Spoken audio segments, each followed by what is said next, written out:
Hello and good morning all of my 9th class students। तो आइए class शुरू करते हैं। कल मैथ में हम लोगों ने निर्देशांक ज्यामिति शुरू किया और हम लोगों ने एक्स अक्ष के बारे में पढ़ा, वाई अक्ष के बारे में पढ़ा।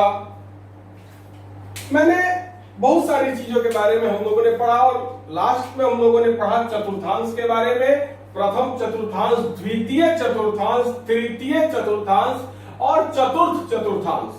और चतुर्थांश को ही पाद कहते हैं, ये हम लोगों ने पढ़ लिया।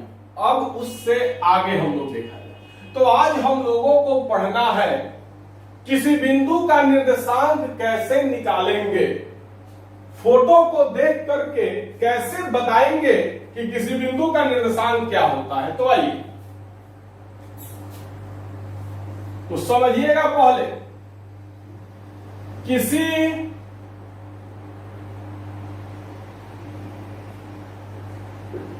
बिंदु का निर्देशांक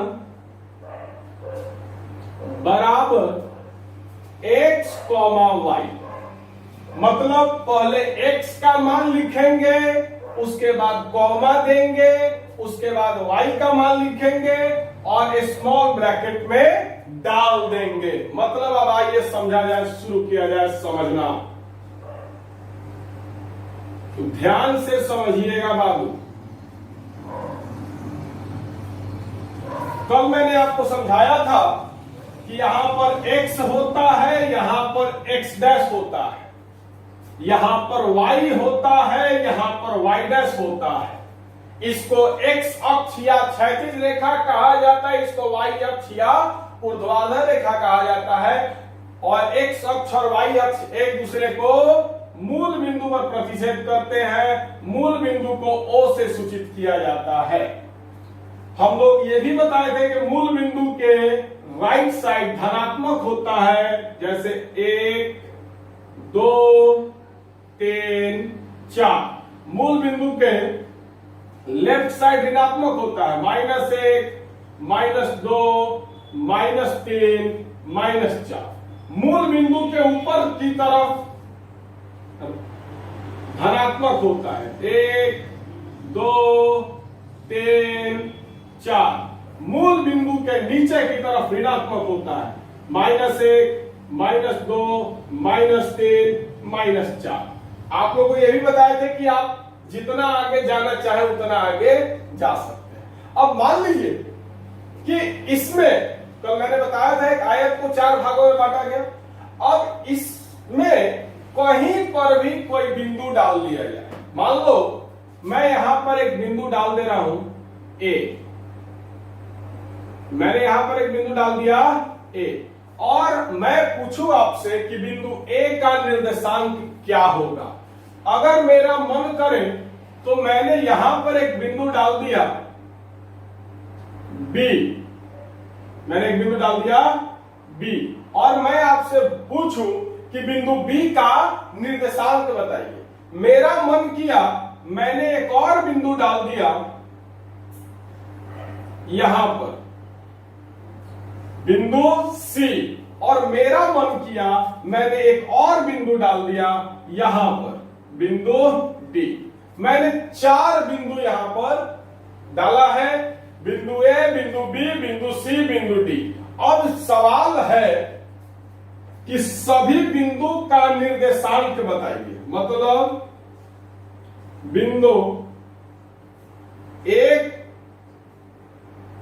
का निर्देशांक क्या होगा बताइए। बिंदु A का निर्देशांक बराबर क्या होगा। दूसरा है बिंदु B का निर्देशांक बराबर क्या होगा। तीसरा है बिंदु C का निर्देशांक बराबर क्या होगा।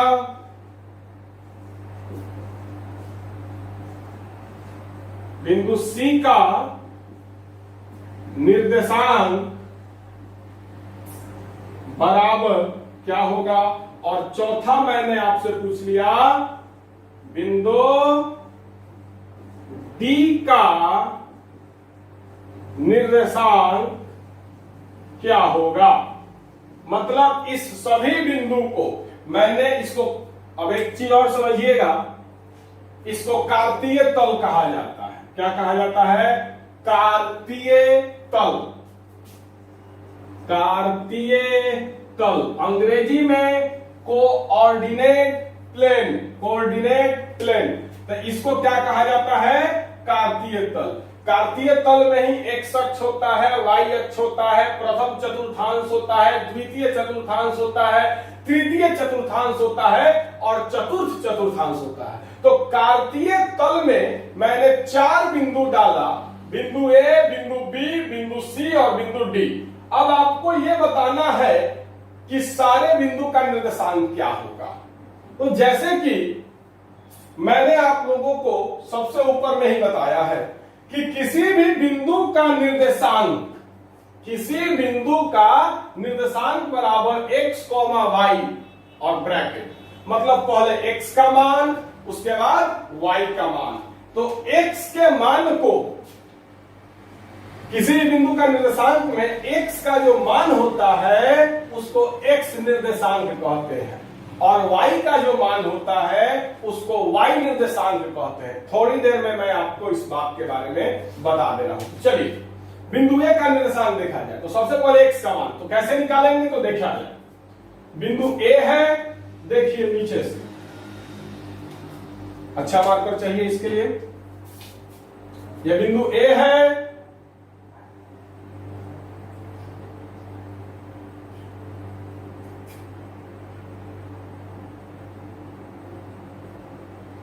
अब आप खुद देख करके बता सकते हैं कि बिंदु ए का x पर मान क्या है।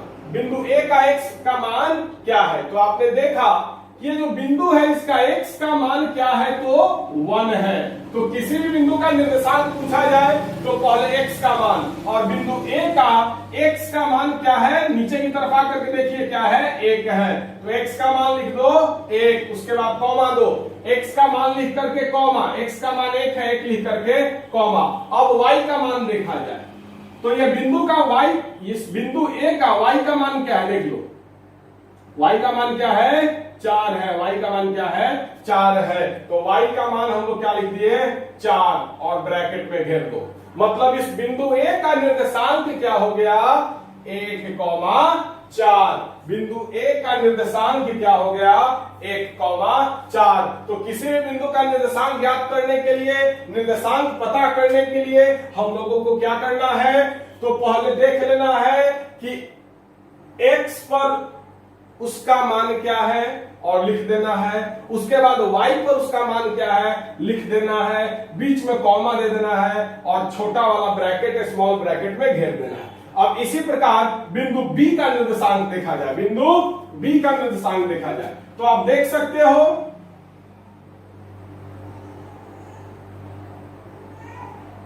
बिंदु B में x का मान क्या है, -2 है। थोड़ा सा इधर चला गया है, उतना आपको मैनेज करना पड़ेगा, ग्राफ पर ये सब पढ़ा जाता है और यहां पर बोर्ड है तो थोड़ा सा दिक्कत होगा, लेट इट गो। चलिए तो बिंदु B में x का क्या मान है तो देखा जाए। बिंदु B के नीचे आइए,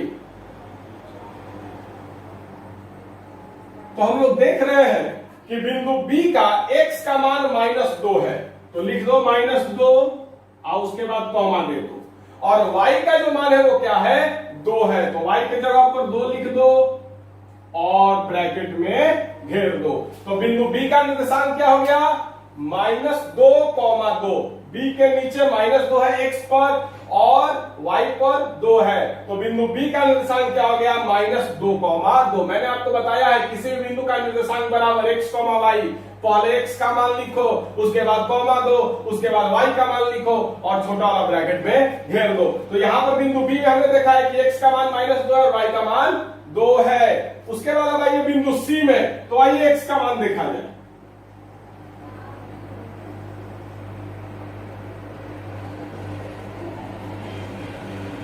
अब आप देख सकते हैं बिंदु C का जो है x पर मान क्या है, -3 है, तो x का मान -3, x का मान लिख करके (2) और y पर बिंदु C का मान -4 है, y पर बिंदु C का मान -4 है, तो लिख दो -3, -4। अब आते हैं क्या, तो बिंदु D पर, तो बिंदु D पर अब ध्यान से देखिएगा।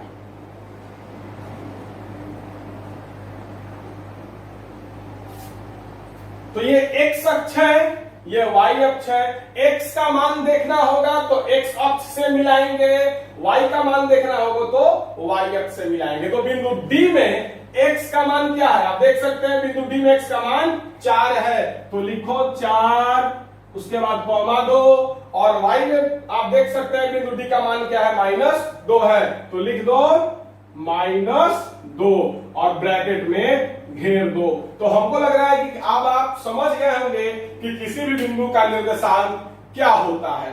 तो मैंने आपको अभी समझा दिया कि किसी भी बिंदु का निर्देशांक क्या होता है। इसको मैं मिटा दे रहा हूं क्योंकि ये मैंने आपको समझाने के लिए बनाया है।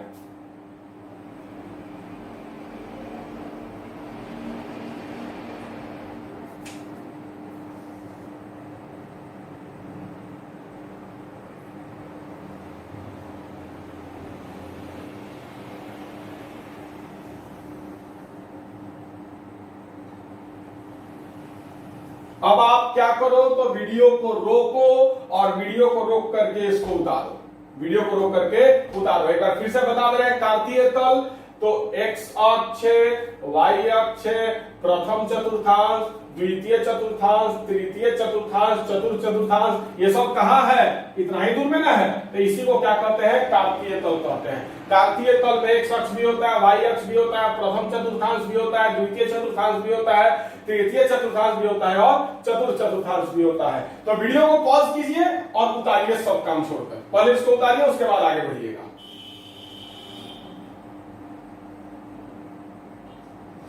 तो आप लोगों ने उतार लिया होगा। अब आपको मैं एक चीज समझाने जा रहा हूं, ध्यान से समझिएगा, एकदम ध्यान से समझिएगा। बहुत इंपॉर्टेंट चैप्टर पढ़ा रहे हैं, आगे आपको बहुत ज्यादा काम आएगा ये चैप्टर, इसलिए मैं बार बार रिक्वेस्ट कर रहा हूं कि खूब ध्यान से समझिएगा इस चैप्टर को। तो देखिएगा, आप लोगों ने को कल मैंने बताया था कि इसको प्रथम चतुर्थांश कहा जाता है, इसको द्वितीय चतुर्थांश कहा जाता है, इसको तृतीय चतुर्थांश कहा जाता है और इसको चतुर्थ चतुर्थांश कहा जाता है। अब आप देख सकते हो कि किसी भी बिंदु का निर्देशांक में पहले x का मान होता है, ये सब x का मान है, उसके बाद y का मान होता है, ये सब y का मान है। कल मैंने आपको धनात्मक और ऋणात्मक, पॉजिटिव और निगेटिव नंबर के बारे में भी बताया था। तो अब आप देख सकते हो कि प्रथम चतुर्थांश में x का मान और y का मान, दोनों का मान क्या है, धनात्मक है, पॉजिटिव है। उसके बाद आप देख सकते हैं द्वितीय चतुर्थांश में x का मान और y का मान, तो x का मान निगेटिव है, ऋणात्मक है, y का मान पॉजिटिव है, मतलब धनात्मक है। अब आप देख सकते हो तृतीय चतुर्थांश में बिंदु A क्या है, प्रथम चतुर्थांश में है, बिंदु B क्या है, द्वितीय चतुर्थांश में है, बिंदु C क्या है, तृतीय चतुर्थांश में है और बिंदु D क्या है, चतुर्थ चतुर्थांश में है। तो बिंदु C में का निर्देशांक आप देख सकते हो, x का मान निगेटिव है, ऋणात्मक है और y का मान भी निगेटिव है, ऋणात्मक है। तो तृतीय चतुर्थांश में x भी ऋणात्मक होता है और y भी ऋणात्मक होता है। वैसे ही आप देख सकते हो चतुर्थ चतुर्थांश में x का मान धनात्मक है, पॉजिटिव है और y का मान ऋणात्मक है, निगेटिव है। तो आइए अब इस चीज के बारे में समझा जाए।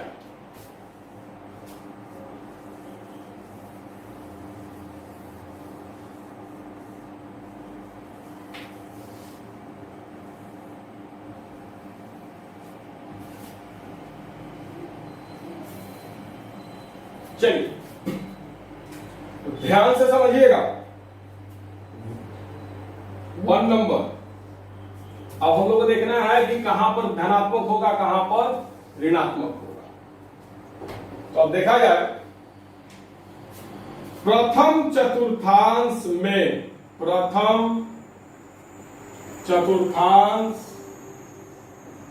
में x का जो मान होता है बाबू उसको x निर्देशांक कहा जाता है। x का जो मान होता है उसको क्या कहा जाता है? x निर्देशांक कहा जाता है।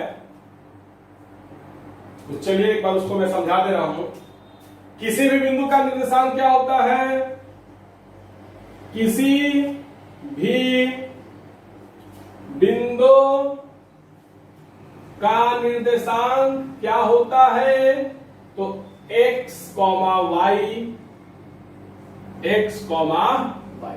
तो ये जो x का मान होता है इसको कहा जाता है x निर्देशांक। क्या कहा जाता है? x निर्देशांक या भुज। तो इस पर हम लोग बाद में चर्चा करेंगे। और ये जो y का मान होता है इसको कहा जाता है y निर्देशांक या कोटि या कोटि। तो भुज और कोटि पर हम लोग इसके बाद चर्चा करेंगे। अभी आप इतना ही समझिए कि किसी भी बिंदु का निर्देशांक होता है x, y। तो x का जो मान होता है उसको कहा जाता है x निर्देशांक या भुज, और y का जो मान होता है उसको कहा जाता है y निर्देशांक या कोटि। तो भुज और कोटि के बारे में हम चर्चा बाद में करेंगे, अभी यहां पर ध्यान दिया जाए। तो चलिए प्रथम चतुर्थांश में, तो प्रथम चतुर्थांश कौन है? यही है प्रथम चतुर्थांश या प्रथम पाद। ये है द्वितीय चतुर्थांश या द्वितीय पाद। द्वितीय चतुर्थांश या द्वितीय पाद। ये है तृतीय चतुर्थांश या तृतीय पाद। और ये है चतुर्थ चतुर्थांश या चतुर्थ पाद। तो अब ध्यान से समझिएगा बंगा जी, एकदम ध्यान से समझिएगा। क्या? तो प्रथम चतुर्थांश में x निर्देशांक मतलब x का मान, x निर्देशांक तथा y निर्देशांक मतलब y का मान, y निर्देशांक, x निर्देशांक तथा y निर्देशांक। प्रथम चतुर्थांश में x निर्देशांक तथा y निर्देशांक दोनों पॉजिटिव मतलब धनात्मक होता है। अभी थोड़ा देर पहले मैंने आपको दिखाया भी था। क्या? तो वैसे भी आप समझ सकते हो। ये प्रथम चतुर्थांश है। यहां पर देखो ये x का मान है x o y, x o y, यही ना प्रथम चतुर्थांश। तो आप देख सकते हो x पर क्या है? पॉजिटिव है, और y पर भी क्या है? पॉजिटिव है। तो प्रथम चतुर्थांश में x का जो निर्देशांक होगा और y का जो निर्देशांक होगा दोनों पॉजिटिव मतलब धनात्मक होता है। थोड़ी देर पहले मैंने इस पर एग्जाम्पल भी आपको बताया था। अब आइए दूसरा है द्वितीय चतुर्थांश में, द्वितीय चतुर्थांश में x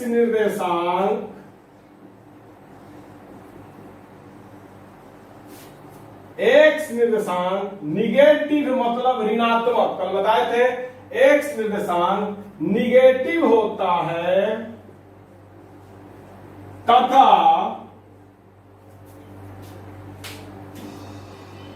y निर्देशांक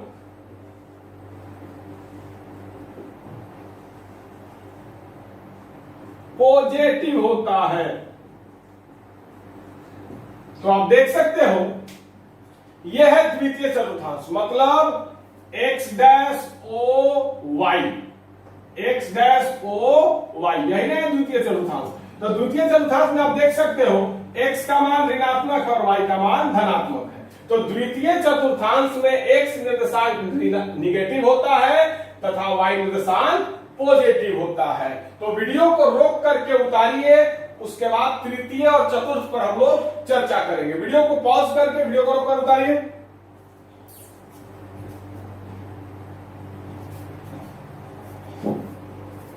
चलिए,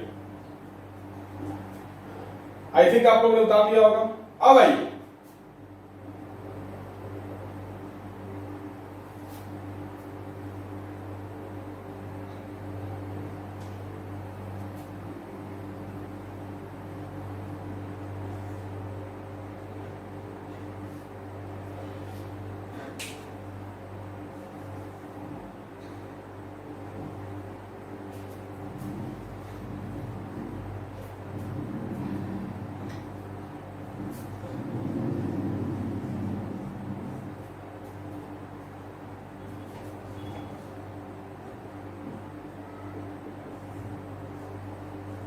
अब आप देख सकते हैं तृतीय चतुर्थांश में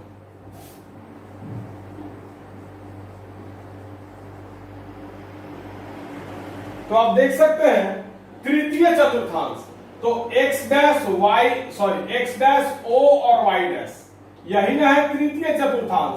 x डैश o और y डैश यही है तृतीय चतुर्थांश। तो आप देख सकते हैं तृतीय चतुर्थांश में x क्या है, ऋणात्मक, और y भी क्या है, ऋणात्मक है। थोड़ा देर पहले एग्जांपल भी बताए हुए थे। तो तृतीय चतुर्थांश में x निर्देशांक तथा y निर्देशांक दोनों निगेटिव मतलब ऋणात्मक होता है।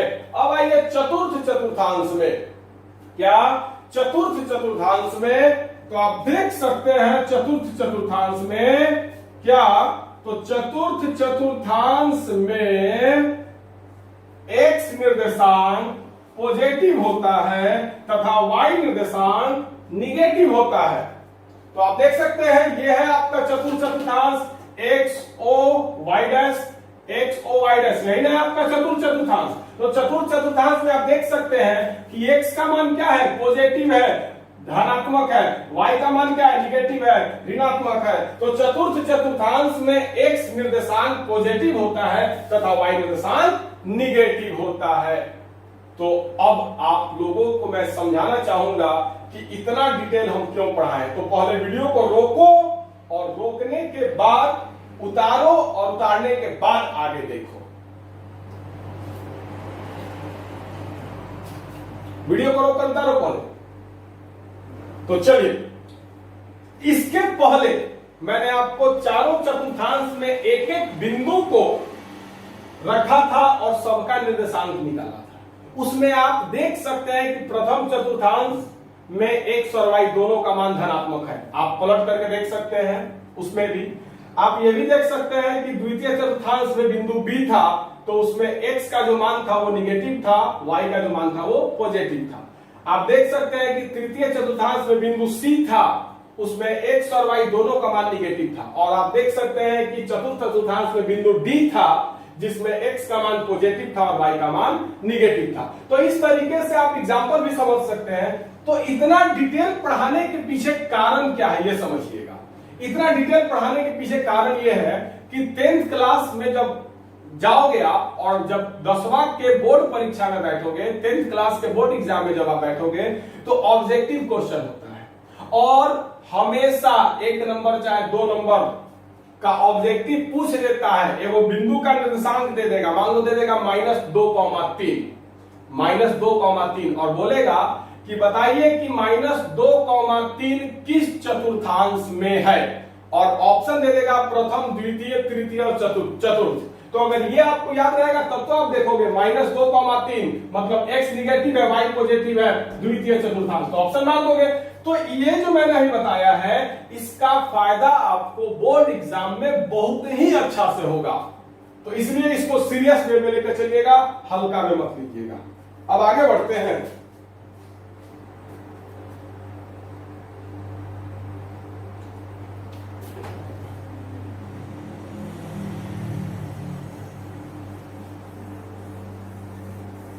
तो आगे बढ़ते हैं। अब मैं आपको बताऊंगा कि x अक्ष पर अगर कोई बिंदु है और y अक्ष पर कोई बिंदु हो तो उसका क्या मामला होगा।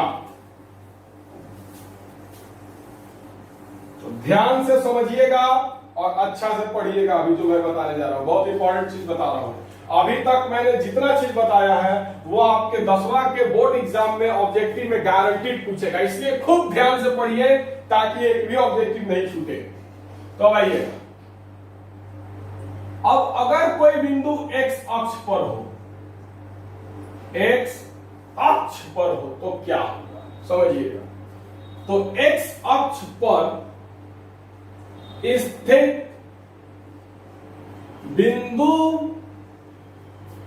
का y निर्देशांक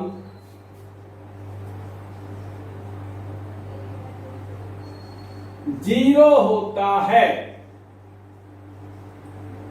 एक्स अक्ष पर स्थित बिंदु का y निर्देशांक जीरो होता है। तो समझिएगा ध्यान पूर्वक, आखिरकार मैं समझाना क्या चाहता हूं।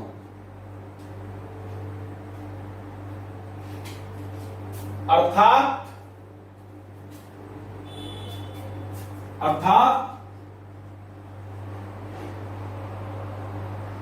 एक्स अक्ष पर स्थित बिंदु का निर्देशांक बराबर x, 0, x, 0। वैसे ही y अक्ष पर स्थित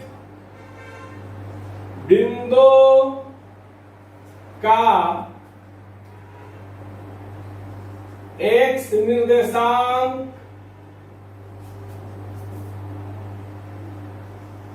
जीरो होता है। अर्थात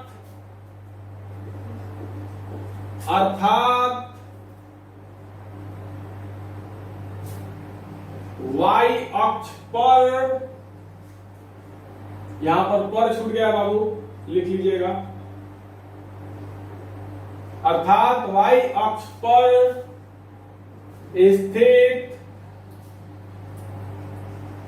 बिंदु का निर्देशांक बराबर 0, y। यहां पर दो थ्योरी मैंने लिखा, बहुत इंपॉर्टेंट, बहुत ही ज्यादा इंपॉर्टेंट थ्योरी है। अगर आपको दिखाई नहीं दे या फिर पढ़ने में कठिनाई हो तो मैं इसको एक बार पढ़ दे रहा हूं, लिखने में आपको आसानी होगी। एक्स अक्ष पर स्थित बिंदु का y निर्देशांक 0 होता है। अर्थात एक्स अक्ष पर स्थित बिंदु का निर्देशांक बराबर x, 0। आप देख सकते हो y के जगह पर 0 है, मतलब y को ना y निर्देशांक, यहाँ पर जो y रहता है उसी को y निर्देशांक कहते हैं, थोड़ी देर पहले बताए हैं। तो y निर्देशांक क्या होता है? 0 होता है, मतलब यहाँ पर y के जगह पर क्या है? 0 है, और x के जगह पर उसका x का निर्देशांक जो होगा, मान जो होगा वो होगा। वैसे ही अगर कोई बिंदु है जो y अक्ष पर स्थित है तो y अक्ष पर स्थित बिंदु का x निर्देशांक 0 होता है। अर्थात y अक्ष पर स्थित बिंदु का निर्देशांक बराबर 0, y। यहाँ पर 0 की जगह पर क्या होता है? x, y होता है किसी बिंदु का निर्देशांक, तो x निर्देशांक की जगह पर 0 है, मतलब x का मान 0 है। कब? जब y अक्ष पर होगा तब। अब एग्जाम्पल से इसको आसानी से समझा जाए तो आइए, बहुत ही मजेदार टॉपिक पढ़ा रहे हैं बाबू, बहुत मजा आएगा जब 10th में आओगे और ऑब्जेक्टिव बनाने को मिलेगा बोर्ड परीक्षा में तब।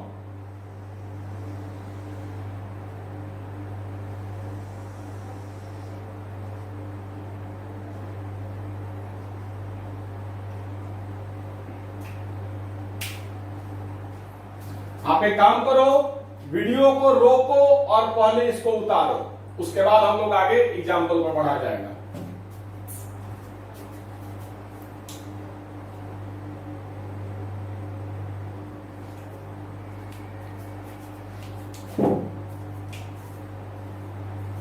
आई थिंक आप लोगों ने उतार लिया होगा।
तो चलिए, मैंने एक कार्तीय तल बनाया, ये x अक्ष है, ये y अक्ष है। अब यहां पर मैंने 4 को बिंदु दिया। ये बिंदु है बिंदु P, ये है बिंदु Q, ये है बिंदु R और ये है बिंदु S। S क्या है? यहां पर 5 नहीं लिखा हुआ है, यहां पर क्या लिखा है? S। रुको, फ्रेश बना दे रहे हैं।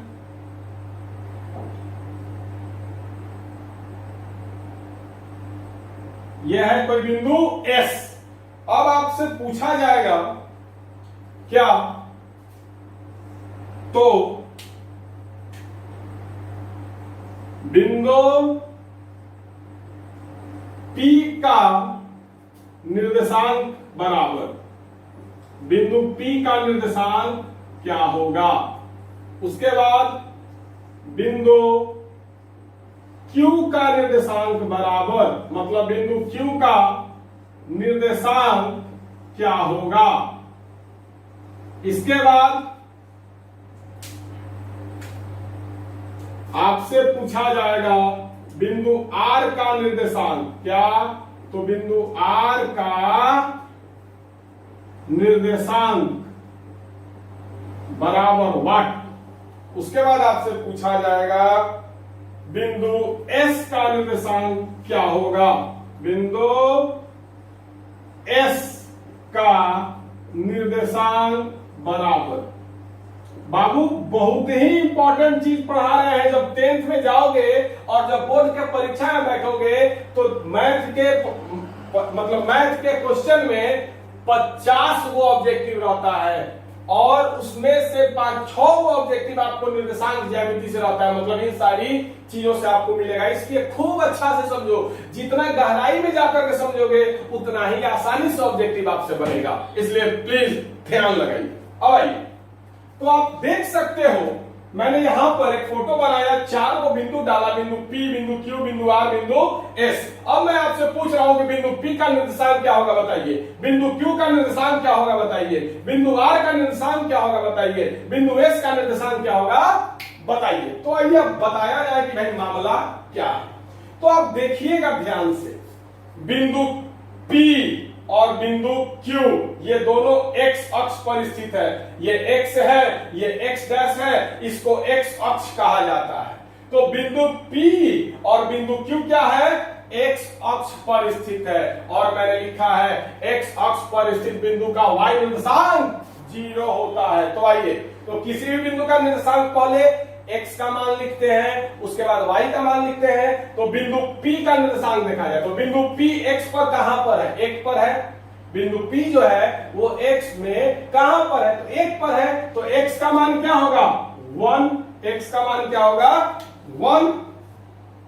तो लिखो x का मान 1। x का मान लिख करके कॉमा देते हैं, उसके बाद y का मान लिखते हैं। तो आपको मैंने बताया है x अक्ष पर स्थित बिंदु का निर्देशांक बराबर, ये बिंदु P कहां पर है? x अक्ष पर स्थित है। तो x अक्ष पर स्थित बिंदु का निर्देशांक बराबर x, 0। x का मान 1 है, y के जगह पर 0 रख दो। वैसे भी आप देख सकते हो क्या है? 0 है। तो माइंड में सेट कर लीजिए कि x अक्ष पर स्थित बिंदु का y निर्देशांक 0 होता है। आप देख सकते हो ये बिंदु P जो है वो x अक्ष पर स्थित है। सॉरी, थोड़ा सा स्लिप कर गया, ध्यान से समझिएगा, फिर से बता रहे हैं। x अक्ष पर स्थित बिंदु का y निर्देशांक 0 होता है। मतलब अगर कोई बिंदु x अक्ष पर है तो उसका y का मान 0 होगा। तो ये बिंदु P कहां पर है? x अक्ष पर है, तो y का मान क्या हो गया? 0 और x का मान 1 पर है।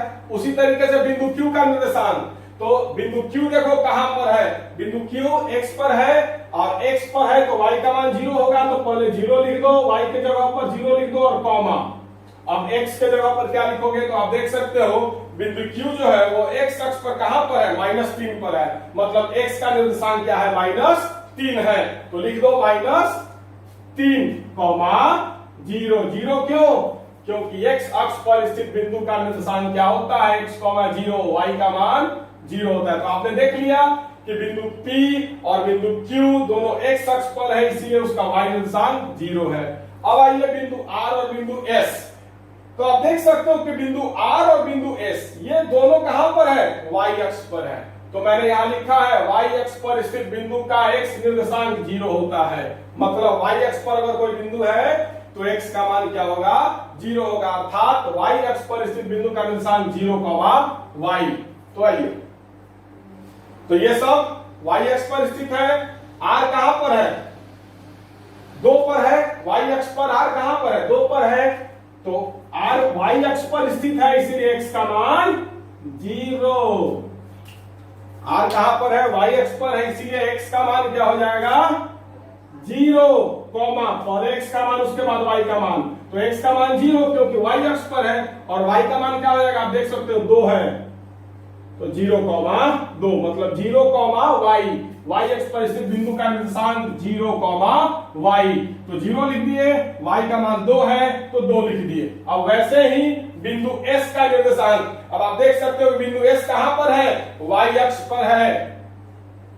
बिंदु S जो है वो कहां पर है, तो y अक्ष पर है, और y अक्ष पर है तो x निर्देशांक 0 होगा। मतलब x की जगह पर पहले 0 लिख दो, उसके बाद कॉमा दो, और y का मान देखो क्या है, तो y S जो है y अक्ष पर कहां पर है, तो -4 पर। आप देख सकते हो -4 पर है, तो y का मान -4।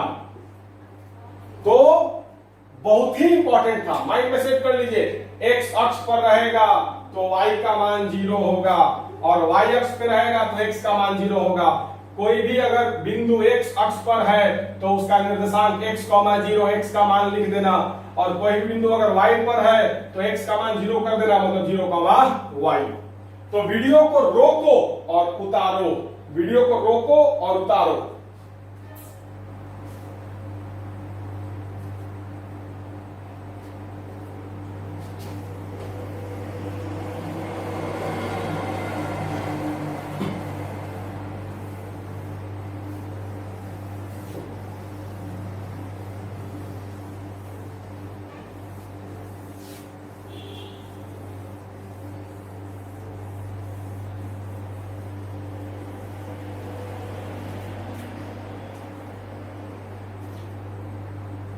तो आज के लिए बस इतना ही।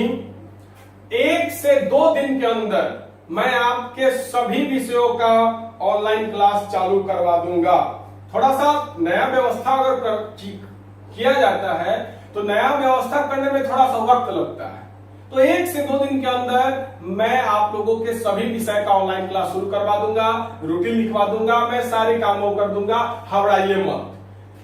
दूसरी चीज, वीडियो कैसा लगा, मैंने जो पढ़ाया आपको समझ में आया या नहीं, वीडियो कैसा लगा जरूर बताइए कि आपको वीडियो कैसा लगा। अगर आपको कहीं पर समझने में दिक्कत हो रही है तो हमको कॉल कीजिए, हमको व्हाट्सएप पर मैसेज कीजिए कि सर यहाँ पर हमको दिक्कत है, मैं आपके दिक्कत को हल जरूर करूंगा। लेकिन ये जरूर बताइए कि वीडियो कैसा लगा। तो आज के लिए बस इतना ही, बहुत बहुत धन्यवाद, हैव अ नाइस डे।